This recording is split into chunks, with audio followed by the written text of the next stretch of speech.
आलमगीर आलम से जुड़े उनके ओएसडी संजीव कुमार लाल की और जहांगीर आलम की। ईडी ने आज संजीव कुमार लाल और जहांगीर आलम को कोर्ट में पेश किया, पीएमएलए कोर्ट में, और 3 दिनों की रिमांड और बढ़ गई है। आपको बता दें कि आलमगीर आलम पहले से रिमांड पर है, उनसे पूछताछ चल रही है और कहीं ना कहीं ईडी ये चाहती है कि इस पूरे सिंडिकेट को, इस पूरे कुनबे को एक साथ बिठाकर पूछताछ की जाए, इसीलिए रिमांड की स्वीकृति भी मिल गई। देखिए क्या है पूरा मामला ग्राफिक्स के माध्यम से। रिमांड से बड़ी टेंशन, संजीव कुमार लाल और जहांगीर आलम की रिमांड बढ़ी। ईडी कोर्ट ने रिमांड की अवधि 3 दिन बढ़ाई। संजीव की रिमांड अवधि बढ़ने से आलमगीर आलम की बढ़ सकती है मुश्किलें। नोटों के बंडल में मिले पर्चे बढ़ा रहे आलमगीर आलम की मुश्किलें। टेंडर कमीशन के खेल में ईडी के रडार पर कई अधिकारी और सफेदपोश। आलमगीर आलम और संजीव को आमने सामने बैठाकर होगी पूछताछ। अगले 3 दिनों तक दोनों को आमने सामने बिठाने की योजना। ठेका मैनेजर कमीशन के सवालों पर आलमगीर आलम ने साधी चुप्पी। ट्रांसफर पोस्टिंग पर भी मंत्री आलमगीर से हो रही है पूछताछ। जहांगीर के घर से मिले पैसों को ईडी ने आलमगीर आलम का ही माना। संजीव कुमार लाल और जहांगीर आलम की रिमांड अवधि बढ़ी है।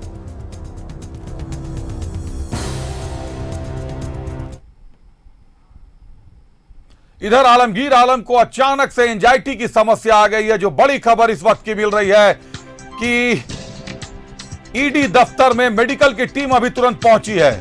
रांची के ईडी दफ्तर में 3 सदस्यीय टीम ने मंत्री आलमगीर आलम की मेडिकल जांच की है। पूछताछ के दौरान एंजाइटी के शिकार हुए आलमगीर आलम।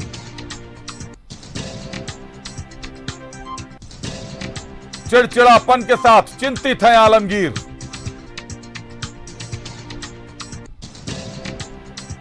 डॉक्टरों की टीम ने आलमगीर आलम की मेडिकल जांच के बाद दी जानकारी।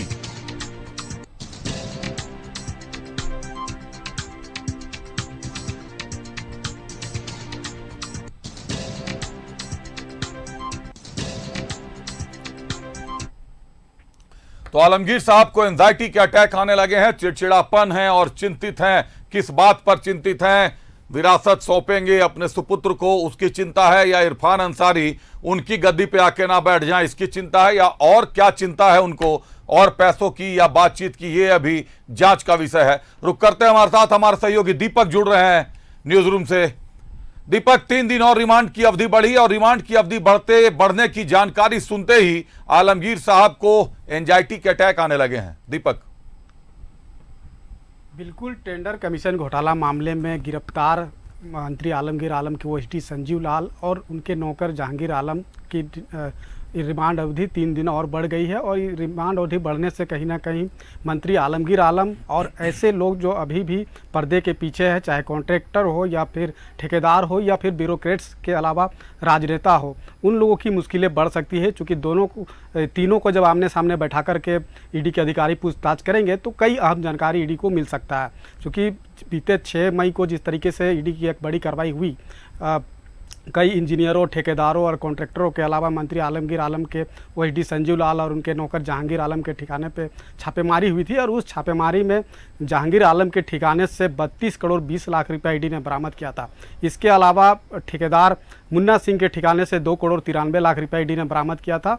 और कॉन्ट्रैक्टर राजू सिंह के ठिकाने से 2 करोड़ 14 लाख रुपए ईडी ने बरामद किया था। यानी कि कुल जो रकम है वो 37 करोड़ से अधिक जो है ईडी ने बरामद किया है। और जब पैसा बरामद किया गया उसके बाद दोनों संजीव लाल और जहांगीर आलम को ईडी हिरासत में ली और फिर उनको गिरफ्तार किया। पहले 6 दिनों तक ईडी ने रिमांड पर लेकर पूछताछ की, उसके बाद 5 दिनों तक, यानी कि 11 दिनों तक पूछताछ की गई। और आज रिमांड अवधि पूरा हो रहा था तो पीएमएलए की विशेष कोर्ट में पेश करके 3 दिनों की रिमांड बढ़ाने की आग्रह पिटीशन दे करके ईडी ने किया था, जिस पर मंजूरी कोर्ट ने दे दी है। तो कहीं ना कहीं जो अधिकतम 14 दिनों तक जो है रिमांड पर लेकर पूछताछ की जा सकती है, वो 14 दिनों की जो अधिकतम समय है वो ईडी पूछताछ करेगी। अब जब पूछताछ होगी तो मंत्री आलमगीर आलम की मुश्किलें जो बढ़नी है वो तय माना जा रहा है, क्योंकि आलमगीर आलम पहले से रिमांड पर है, आज दूसरा दिन है रिमांड का, और इन तीनों की जो रिमांड अवधि बड़ी है, जब आमने सामने बैठा करके पूछताछ करेगी, चाहे वो टेंडर के कब कब समय में किसे किसे आवंटित किया गया है और उसके बदले में कितने कमीशन की वसूली हुई है, जो पैसा बरामद किया गया है वह पैसा किन किन लोगों से वसूला गया है और कितने कितने किस किस टाइम पे वसूला गया है, तो ये तमाम जानकारी जो है वो ईडी लेना चाहती है। और यही वजह है कि 3 दिनों की रिमांड अवधि बढ़ाने की मांग जो है ईडी ने किया था और उसे पर मंजूरी भी मिल गई। लेकिन जो इधर हाल के दिनों में जो ईडी की कार्रवाई हुई है, इसका कार्रवाई का जो प्रक्रिया को आप देखें तो बीते 2023 में 21 फरवरी 2023 को ग्रामीण विकास विभाग के निलंबित चीफ इंजीनियर वीरेंद्र राम के ठिकाने पर ईडी ने छापेमारी की थी, और उस छापेमारी के बाद जब 23 फरवरी 2023 को ईडी ने वीरेंद्र राम को गिरफ्तार किया था और रिमांड पर लेकर जब पूछताछ हुई थी, उसी वक्त ये अहम जानकारी मिला था कि जो टेंडर आवंटित किए जाते थे और उसके बदले में जो कमीशन की वसूली होती थी, वो पैसा नीचे से लेकर के ऊपर लेवल के लोगों तक भी पहुंचता था।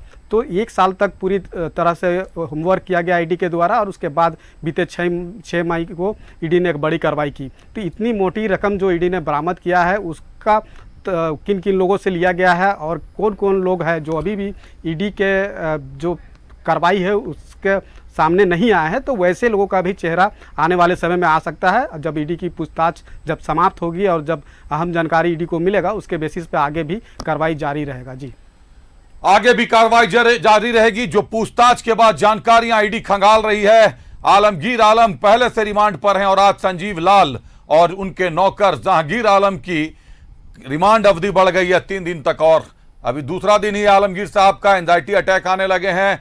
पूछताछ होगी, तीनों को बिठाकर उनको अपने स्वास्थ्य का ख्याल रखना चाहिए, क्योंकि स्वास्थ्य के साथ तो समस्या जुड़ी हुई है, कहीं ना कहीं परेशानी का सबब बनती जा रही है। बहुत धन्यवाद दीपक, तमाम जानकारियों के लिए हमसे।